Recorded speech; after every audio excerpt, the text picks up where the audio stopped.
So there's a boxer named Ryan Garcia who's displaying certain traits of mental illness.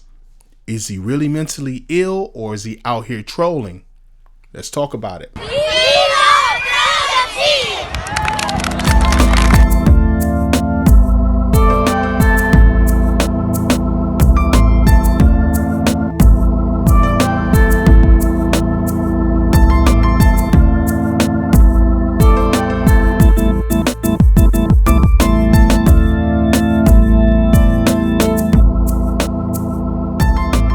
Oh, it's good.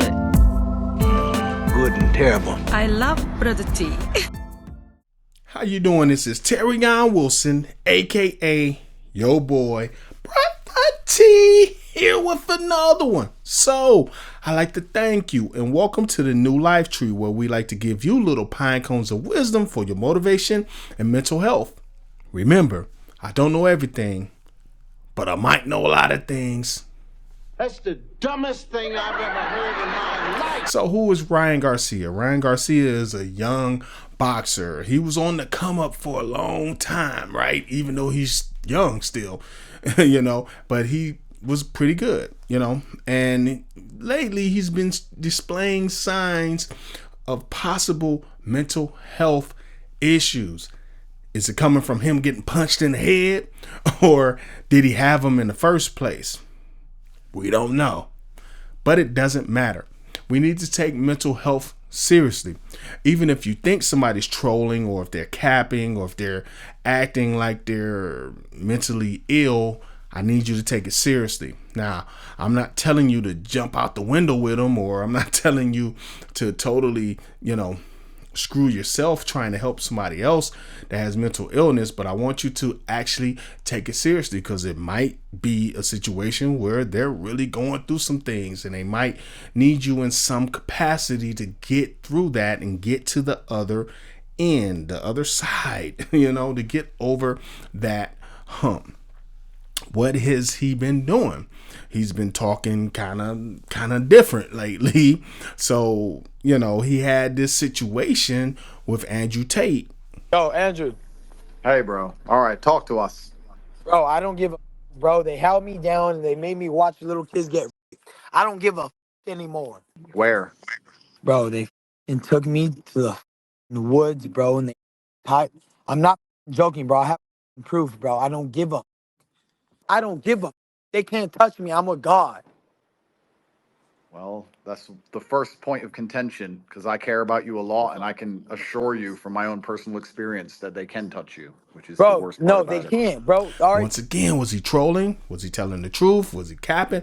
I don't know. I really don't know.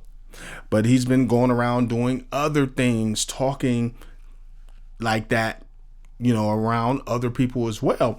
Eventually, he made this video on TikTok. It's me, Ryan. I'm coming on here to explain what's going on. I'm not in possession of my phone. I can't get access to my Instagram. My cards are locked. And I'm just being real, I'm being real taken advantage. And I personally wanted just to send out a video to the people that love me and my fans and family that's concerned that I'm okay. I'm not dead. I believe in Jesus. All those are lies. And, they try to put me in jail. They're blocking my cards. I can't access my money. Nobody's hitting me back. I don't know what's going on, but... Now, some people say he looks like he's being detained, looks like he's a hostage almost. He looks sedated, compared to what he usually talks like. So, there's speculation that something was going on with that video, or he could be playing the game. Let me explain it. In boxing, sometimes you want to psych out your opponent. So he could be playing this as a way of letting his opponent let his guard down. Oh, this guy's crazy, so I don't know if I should take him seriously. I don't know are we really going to still box, or is he going to do something? You get what I'm saying? So it throws your opponent off as well. I'm not saying he's doing this. but it's possible. I don't put it past them because, boxing, anything in the athletic realm, any sport, if you will, is part mental. Some people, when I used to play basketball, yes, I used to play basketball, but they used to say, and I used to coach it as well, but they used to say that basketball was like 70% mental. Think about that for a second, because you're watching LeBron do all these flip dunks, and he's 40 years old, still dunking on people. That's amazing, because I'm in my 40s and I ain't dunking nothing but these donuts. You get what I'm saying? I don't get it. But athletes are like that. They're built like that. Okay, so you don't just show up one day and then you're a finely tuned athlete. That's something that you gotta work on. That's something that you have to get there. But when you're a finely tuned athlete, one thing that can throw you off is not thinking right. So if you get thrown off your game, some people, especially in basketball and even football, there were certain players that were good players that were known to, if they get into a verbal altercation with you, they'll stop playing as well. So that is the actual thing, especially with finely tuned athletes, because if their mind isn't in the game, or if their mental is not up to par, or on the same level as yours, you can get into their heads and they won't perform as well. I'm from Detroit, and we used to be fans of the Detroit Pistons back, the bad boy Pistons, and we had to go on to work Pistons. Now with the bad boy Pistons, they had a couple of players. Well, I would say three probably. Bill Laimbeer, Rick Mahorn, and Dennis Rodman, who were masters at getting in other players' heads. That was part of the reason why Detroit Pistons used to dominate certain teams. It wasn't all because they were just more physical than the other team, because sometimes the other team would be physical too. I believe those Patrick Ewing Knicks teams were physical just like the Pistons were. But the Pistons there were no problem for the Pistons, because the Pistons were getting their heads a lot. Same things with the Bulls before they start beating us. We were getting into their heads. Michael Jordan and Scottie Pippen, we had, they mentally shut Michael Jordan and Scottie Pippen down for years before they figured it out that they had to get mentally tough as well as physically tough. And that's the same thing in a boxing game. So is Ryan Garcia trying to trick Devin Haney into not taking him as serious? I don't know. But I guess we're going to see when they fight. Now, let's just go in general and talk about mental illness. We do need to take it serious. Now, I'm going to repeat again that don't let it affect you to the point where you almost feel like you're going down that road because you're trying to help somebody that's mentally ill as well. What you want to do, you want to, if possible, or if it gets to that point, you want to point them into the direction of a professional that can help them on a different level. Or if there's certain things you can do to help them, that's fine. Like if they just need to open up. Some people just need to talk about what they've been through lately. Some people just don't have people they can talk to. So you might, if you lend a open ear, and a shoulder to cry on and just let them vent, that could probably help them through it as well. But it is a real thing. And unfortunately, in the Black community, it's very common for us to avoid getting professional help because we feel like it's a certain weakness attached to it. Now, I see both sides of the argument. So I'm going to also say that if you spend years going to therapy and it drags out and it drags out and it drags out, you're supposed to eventually get better. I'm making it sound easy, and but eventually you're supposed to progress. If you do not see a progression, then you might be with somebody that's dragging you along on purpose so they can get more money out of you. You get what I'm saying? They're supposed to be helping you. Now, A professional is not going to heal you. I want you to get that out your head. If you thinking about going, that's not their job. Their job is to get you to become aware of yourself and become aware of things that you can do to help you along the path, right? It's still your path to walk. Remember that. And in some cases, you might not need a professional, right?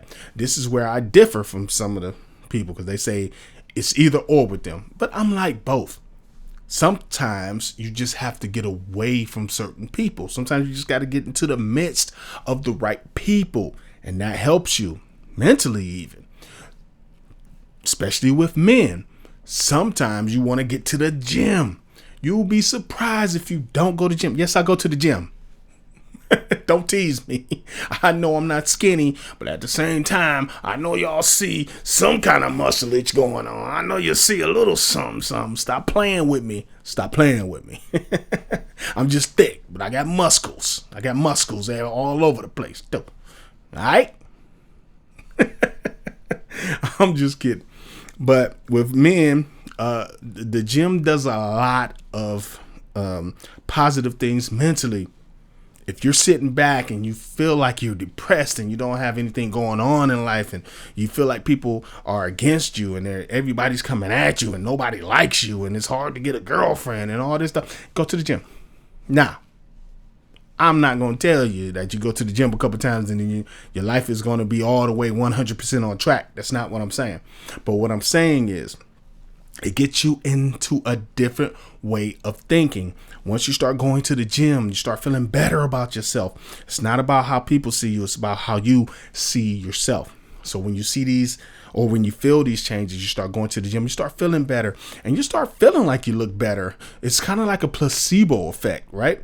For those that don't know what a placebo is like when you take a pill, for instance, and you think it did something, but it really didn't do anything, but your mind tricks you into thinking that it did something. And it might be a placebo effect at first. The first few times you go to the gym, you might feel like you're really in shape after 3 times, right? But, you know, you're going through a process at that point. Once you keep going, and then you start learning, what to do and how to do it, how to work out correctly, and then you start really seeing results. Once you start seeing real results, it turns into, hey, wait a minute. I was feeling like I was depressed. I'm not depressed. I was just bored. You get what I'm saying? I had too much time on my hands. Now that I made it a point to get to the gym, now I'm feeling good about myself. Now women are starting looking at you different. It might not even be your new body. It might be the confidence that you're walking into the place with, because you know you about to hit the gym today. You about to work on them legs. You get what I'm saying? And she's seeing them traps. She's seeing them traps up here. You get what I'm saying? And she starts seeing them shoulders, and she like, wait a minute, them shoulders is sticking out. You get what I'm saying? Yeah, you get what I'm oh man, I'm having too much fun here. But I think you get where I'm going with this. You know, you start exuding a different level of confidence. If you do have a girlfriend, she'll start looking at you different. Now, she might even start getting to the gym because you went to the gym. Your mother might see you and say, hey, I haven't been to the gym in 10 years, but he's starting to look good. He or she starting to look good. Let me get my butt to the gym. You get what I'm saying? It can become contagious. Then you start eating different, you know. You start eating less sugar, and then, you know, you get your diet on track. It just helps you mentally. So that's one thing that men can do, especially. Women can do that too, but it especially works for men, because a lot of times those men that you think are depressed, sometimes they just need something to make them have purpose. Guys are purpose driven. Some of them just don't know it. So they go through life without a purpose. And then you ever know a guy in your life on any level, right? And you're like, man, how come he just can't get it together? Like, he's so talented, he's so this and that, but he just can't get it together. A lot of times it's because they have no purpose, when you start having a purpose, then you start to realize that, hey, I got to get up and I got to do this because I have to accomplish this goal or that goal. But when you have no purpose, you can just wander around and you can just be, you can just exist. And some of them can have decent jobs and still have no purpose. I'll explain. And when they come off that job, are they running straight to the bar? Or when they get off that job, do they go straight to sleep? Do they they pretty much working themselves to death? They have no purpose. If they had a real purpose, as soon as they get off of that job, they're on to their purpose. Or they'll be working that job and then they'll have a business on the side. That'll be their purpose until they can get rid of that 9-to-5 job and just go straight into their purpose. You get what I'm saying? I'm not saying that works for everybody, but I'm saying having a purpose as a man should be the number one goal. Ryan Garcia, does he have a purpose? Yes. Is he living in his purpose? Maybe. Is he trolling? Maybe. Is he really mentally ill? Maybe. In other words, I don't know. However, I leave room for anything to be the truth. This is your man, Terrion Wilson, aka Brotha T. I wish luck to him because he's a millionaire. And man, if you don't need the millions, just give them to me if you're going to go out there and just go crazy. I'm just saying. I'm going to check y'all out on the next one, family. Peace.